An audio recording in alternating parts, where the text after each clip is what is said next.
Yes, Red Zone TV kwoli webale kubanga okyatugoberera yonna gy'osinzira okubanga gy'otulabira nnyongera okujjukiza nti kyokola kya mutawaana nnyo era nnyongera okusaba ggwe omupya atanaba kubeera ng'osubscribinga ku channel eno nga tonaba kubanga osubscribinga channel zaffe zino anja kusaba kkirira wansi awo olaba ekigambo subscribe kikwateko osubscribinge ku Red Zone TV eno okwate ne kade aka notification obeere nga tomisinga nsonga yonna ojja kubeera omu ku abo abanasooka ng'okumanya Red Zone TV bw'enaabanga eyina ensonga yonna gy'etaddeyo kati nga bw'olaba ntaddeyo nina wano ebigambo bya Joel Ssenyonyi ayongedde okubanga naye atangaza ku nsonga eza Mathias Mpuuga Nsamba.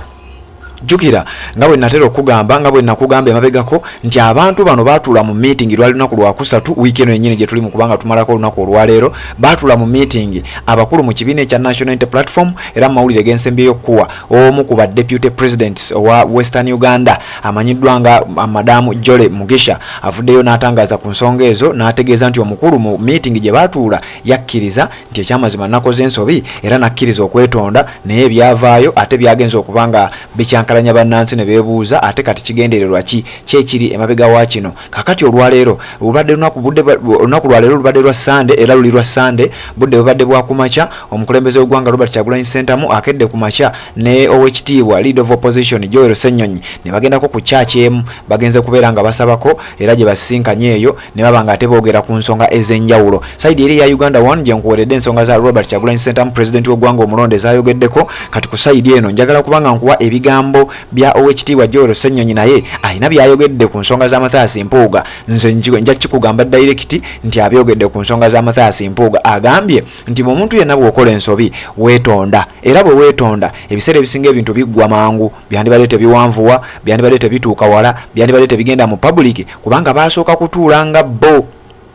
era meeting yasooka kubeera ya kyama baasooka kutuula mu secret meeting ey'ekyama nga bo nga abakulembeze mu kibiina ekya National Unity Platform be baali bagenda otegeera ku nsonga eno singa tebyafulumaawo singa omukulu teyacwacwana singa omukulu teyagenda kuweebwa amagezi gagenda mwokyesa osanga ebintu tebyandituuse mu public kubanga mu kutandika meeting Robert Kyagulanyi Ssentamu gye yayita yali ya kyama bye bimu ku bigambo Joel Ssenyonyi byayogedde bibadde bingi naye nkusaliddemu ebitonotono bye ndowooza nti bye bibadde bisingamu okuba eby'omugaso bye nnyinza okulowooza nti wandyetaze okubanga owulira gwagoberera omukutu guno ogwa Red Zone TV abakulu abo mumanyi embeera eriwo mu kibiina kya National Unity Platform mumanyi abakoze emisango naye nga tebaagala kwetonda byonna ojja kubanga obiwulira njagala nkuwa ebigambo bya Joel Ssenyonyi then nzije nkwongereyo wabula nga sinaba kubanga mbikuwa nja kukusaba genda woolaba ekigalo olayikinge gyokoma okulayikinga information gye gyokoma okubanga etambula ate wolayikinga tolina kyofiirwa genda mu comment section teekamu obubaka tubuulire osinzirawo okubeera nga ogoberera ensonga zino ate naffe comment yo tujja giwa amakulu tujja kutegeeza abantu nti omukulu tutambudde naye ate mu ngeri y'emu bw'obanga osobola okusharinga kwata linki eno ey'amawulire gano giteeke mu WhatsApp groups ez'enjawulo z'olimu oba osanga message ojja kuba ogiyambyeko okubeera nga etambula nina wano ebigambo bya Joel Ssenyonyi eddoboozi simanyi liyinza okuba liri wansi kokko naye nja kukusaba oyongeze ku ddoboozi ly'essimu ojja kuba obiwulira bulungi nnyo owulire ebigambo Joel Ssenyonyi byayogedde naawe osobole okuba nga wejjiramu bino abyogedde makya g'olunaku olwaleero tubadde ku live wali ku Red Zone TV era ne tubikuwa n'oba nga obiwulidde bulungi nnyo kyenkakasa sooka obyewulirireko mbikwongere wano then nkomewo tubeere nga ate twongera okunnyonnyoligana ensonga endala.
Ina yeyote akikiyama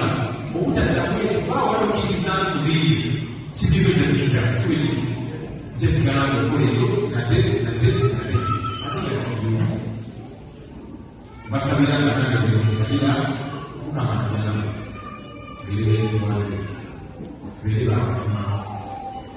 tumakoze ekisubi ekiwonde kireero mukamagambe nti saasira n'abantu bagambe babasobesa ate tutambula obulungi siweewaawo seboneramukikize sifaata esabakuso yamaniride kuteekateeka tukwasaganya ekitaala ng'owekitiibwa pulezidenti wange yamuwayakakagekamu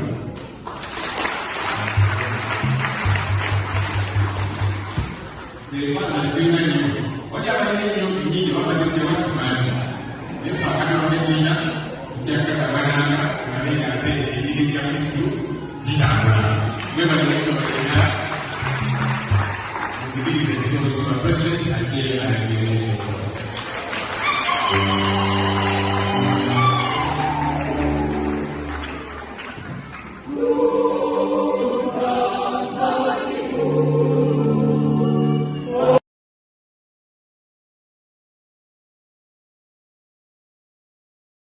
Yes, bibadde bigambo bya Joel Ssenyonyi mu chaachi nga bagenze okubanga basabako olunaku olwaleero ne President Robert Kyagulanyi Ssentamu nkugambye ebigambo nkakasanga obiwulidde bulungi nnyo ayongedde okubanga naye ayogerako ku nsonga eyo bangi babadde beebuuza ebigambo endowooza ya Ssenyonyi ku bigenda mu maaso nga tetunaba kubanga tugiwuliriza nkakasa totoma oyinza okubanga owuliddeko katono naye nga speech ebadde nnene nnyo bw'obanga otambudde naffe ku Red Zone TV ku live yaffe ku makya g'olunaku olwaleero gye tukeereddeko nga twongera okubanga tulaga ekigenda mu maaso mu ggwanga Uganda. Red Zone TV nga ffe tutera okikola nkakasa nga obiwulidde bulungi nnyo era otegedde ebigambo Joel Ssenyonyi byakedde enkyayaliro okubeera nga ate annyonnyola ku nsonga ezigenda mu maaso ye bwatyo bwakirabye bwatyo bwakyogeddeko akati gwatugoberera ku Red Zone TV bw'oba tonaba kubanga osubscribinga nja kukusaba kikole kirira wansi awo olaba ekigambo subscribe kikwateko osubscribinga ku channel eno okwate kade ka notification ojja kubeera tomisinga nsonga yonna. Omugoberezi waffe wenna nga wandyetazo tusupportingako ku nsonga z'okuzimbira ebizimbe bye biri ku mulembe oyagala kubanga tukolera ekizimbe kyo finishing modern finishing and molding ekizimbe bakizimba ne kikoma ku plate akasente ne kagaanamu nga kati waliwo embeera eteereddemu tusobola okikuzimbira ntukigusa abo banga oyagala kuzimbira binaabiro ebiri ku mulembe oba toilets ez'omulembe guno omutebi tujja kuba tubikwasaganyiza bulungi nnyo oyagala enzigi ze bayita PVC doors and frames byonna tubiina ate ku bbeeyi ensaamusaamu enamba zoyinza okubako ziizo wansi awo 0786669696 eya WhatsApp yatataaganyeemukko naye era nga ojja kugira otufunira ku eyo ey'okkubako ne tuba nga ate ensonga tugikwasaganyiza bulungi nnyo n'oba nga naawe ofuna ekizimbe ekiri ku mulembe. Red Zone TV bwe tutambula webale kubanga okyatugoberera yonna gy'osinzira okubanga gy'otulabira nja kukusaba ogende mu comment teekamu obubaka kwe tusinzira okubeera nga ate tukwasaganya ensonga endala bw'oba olina amawulire nago gatuleetere tujja kuba tugakwasaganya bulungi nnyo mwebale kubanga mutugoberera tuwuliziganye mu updates eziddako kubanga amawulire gakyali mangi ate gonna nga bulijjo ffe bwe tutyo tubeerawo okubeera nga tugakutuusaako.